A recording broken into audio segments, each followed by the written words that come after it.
تمام حمد اللہ کے لیے جس نے عارفوں کے دل کو عرفان کے نور سے روشن فرمایا، اور درود سلام رسول پاک پہ اور ان کی آل پہ۔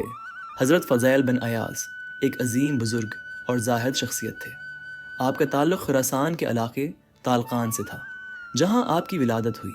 طریقت کے اماموں میں ایک، واصلین کے سردار، مقربین بارگاہ کے بادشاہ۔ فقراء میں آپ کا بڑا مقام و مرتبہ ہے۔ طریقت میں آپ کامل مہارت رکھتے تھے۔ مشائخ طریقت کے درمیان آپ بہت مقبول ہیں۔ آپ کے احوال صدق و صفا سے معمور تھے۔ آپ ابتدائی عمر میں جرائم پیشہ آدمی تھے۔ ابتدائی زندگی میں آپ ڈاکہ زنی اور گناہوں میں ملوث تھے۔ اس کے باوجود آپ کا جھکاؤ اصلاح کی طرف رہتا تھا۔ اگر کسی قافلے میں کوئی عورت ہوتی تو اس قافلے کے قریب بھی نہیں جاتے تھے۔ اگر کسی کے پاس مال کم ہوتا تو اس سے کچھ بھی نہیں لیتے تھے، اور ہر شخص کے پاس کچھ نہ کچھ مال ضرور چھوڑ دیتے تھے۔ آپ قافلوں سے پیسے لے لیتے تھے، لیکن غریبوں کا مال انہیں واپس کر دیتے تھے، اور عورتوں کی بہت عزت کرتے تھے۔ آپ ہمیشہ نماز جماعت کے ساتھ ادا کرتے تھے۔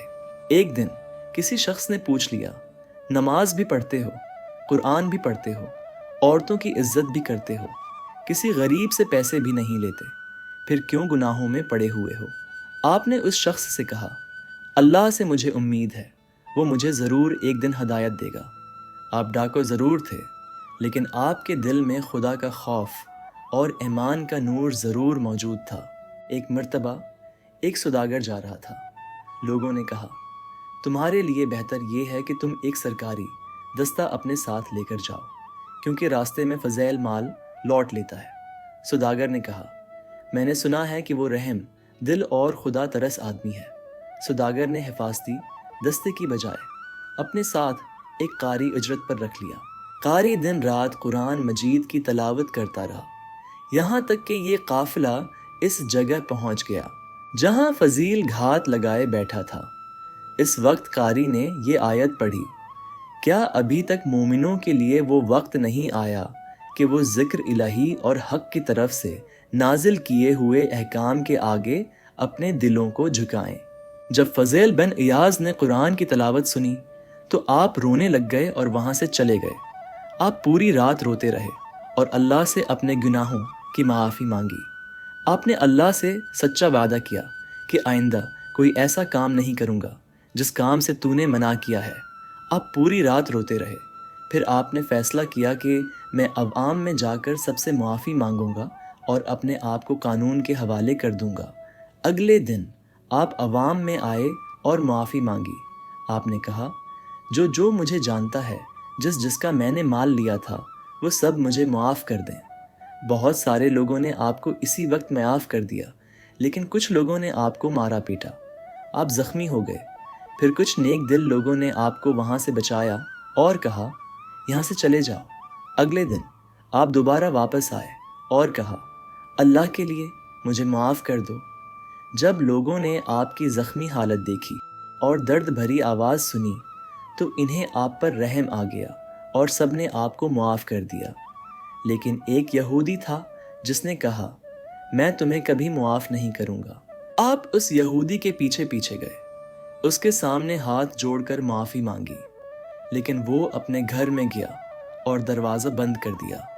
آپ پوری رات اس کے گھر کے باہر بیٹھ کر روتے رہے۔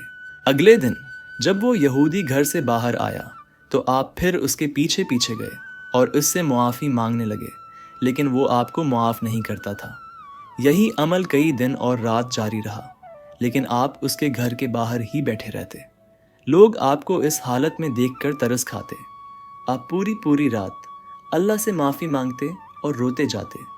پھر ایک دن جب صبح کے وقت یہودی گھر سے باہر آیا تو اس نے آپ سے کہا، ایک شرط پر میں تمہیں معاف کروں گا۔ اس نے کہا کہ میرے تکیے کے نیچے سے اشرفیوں کی تھیلی مجھے پکڑا دو تو میں تمہیں معاف کر دوں گا۔ جب آپ نے اس کو تھیلی دی تو وہ فوری مسلمان ہو گیا۔ وہ کہنے لگا کہ اس تھیلی میں مٹی تھی، اور میں نے تو رات میں پڑھا تھا کہ جب بندہ سچی توبہ کرتا ہے تو اگر وہ مٹی کو بھی ہاتھ لگائے تو وہ سونا بن جاتی ہے۔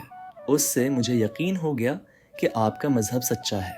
جب فضیل بن ایاز نے اپنے ہاتھوں سے یہ کرامت ہوتے دیکھی تو اللہ کی بارگاہ میں سجدہ کیا اور وہاں سے چلے گئے۔ آپ نے تنہائی اختیار کر لی اور ہمیشہ عبادت میں مشغول رہتے، کسی سے ملتے جلتے نہیں تھے۔ پھر ایک خیال آپ کے دل میں آیا کہ اب مجھے روحانیت حاصل کرنی ہے، تصوف کی راہ پر چلنا ہے۔ آپ کے زمانے میں خواجہ حسن بصری بہت مشہور صوفی تھے، آپ نے ان کا نام سنا ہوا تھا۔ آپ نے ارادہ کیا کہ اب میں بصرہ جا کر ان سے بیعت کروں گا۔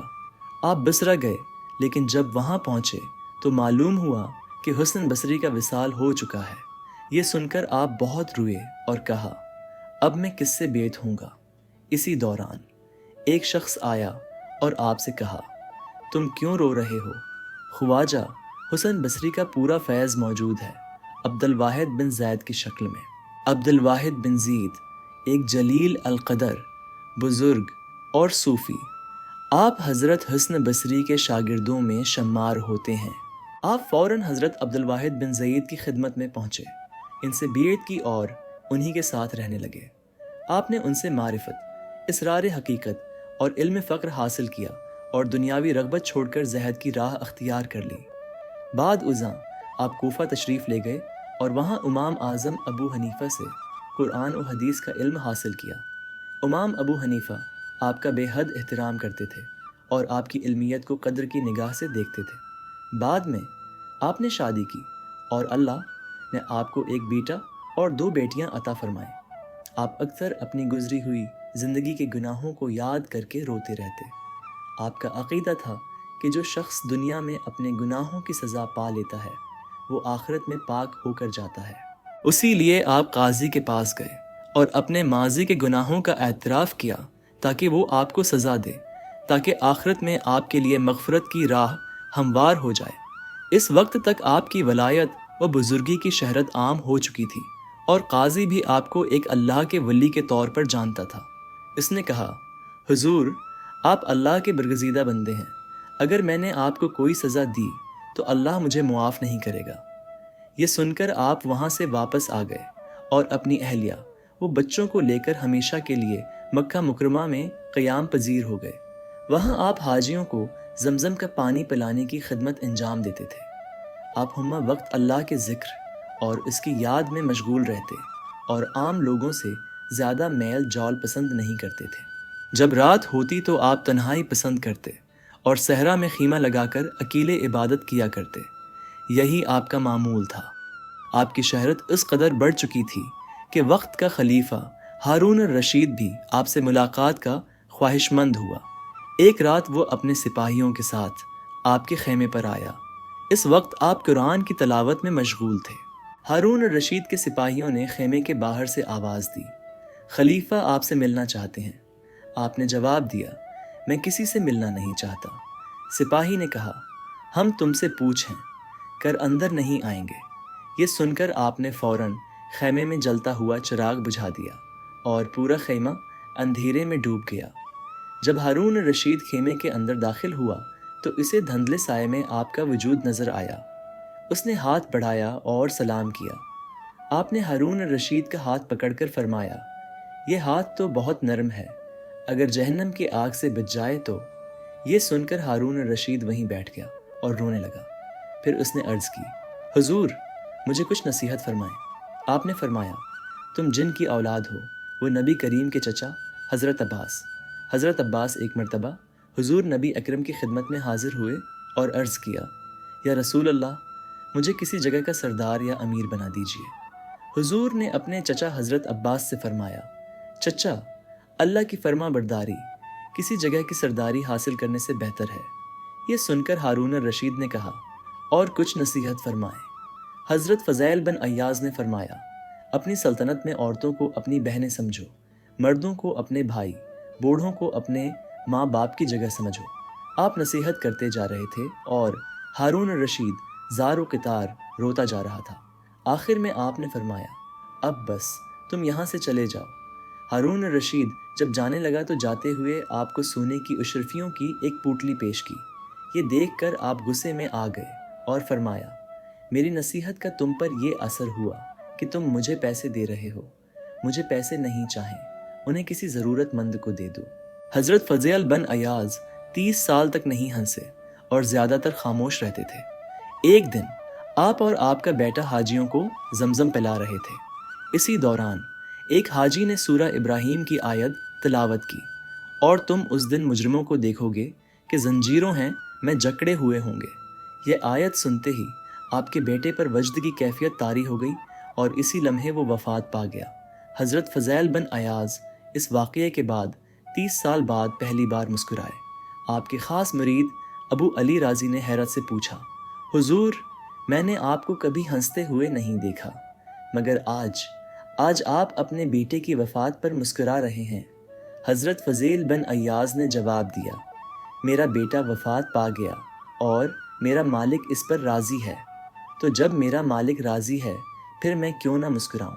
حضرت فضیل بن ایاز اللہ کی ذات میں فنا تھے، ہمیشہ اللہ کی رضا میں راضی رہتے تھے اور سنت رسول کے سختی سے پابند تھے۔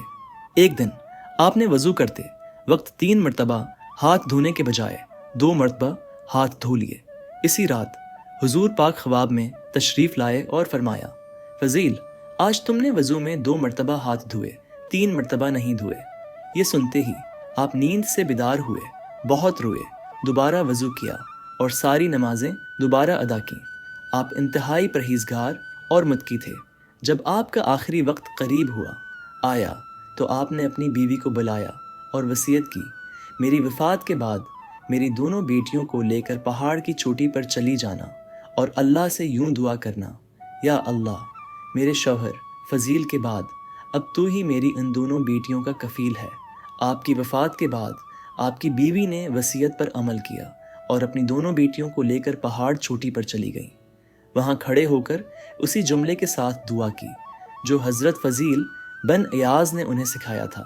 اسی دوران سلطان یمن کا قافلہ وہاں سے گزرا۔ سلطان کی نظر آپ کی دونوں بیٹیوں پر پڑی۔ اللہ کے حکم سے سلطان نے ان دونوں کو اپنی کفالت میں لے لیا اور اپنے دونوں بیٹوں کی شادی حضرت فضیل بن ایاز کی بیٹیوں سے کر دی۔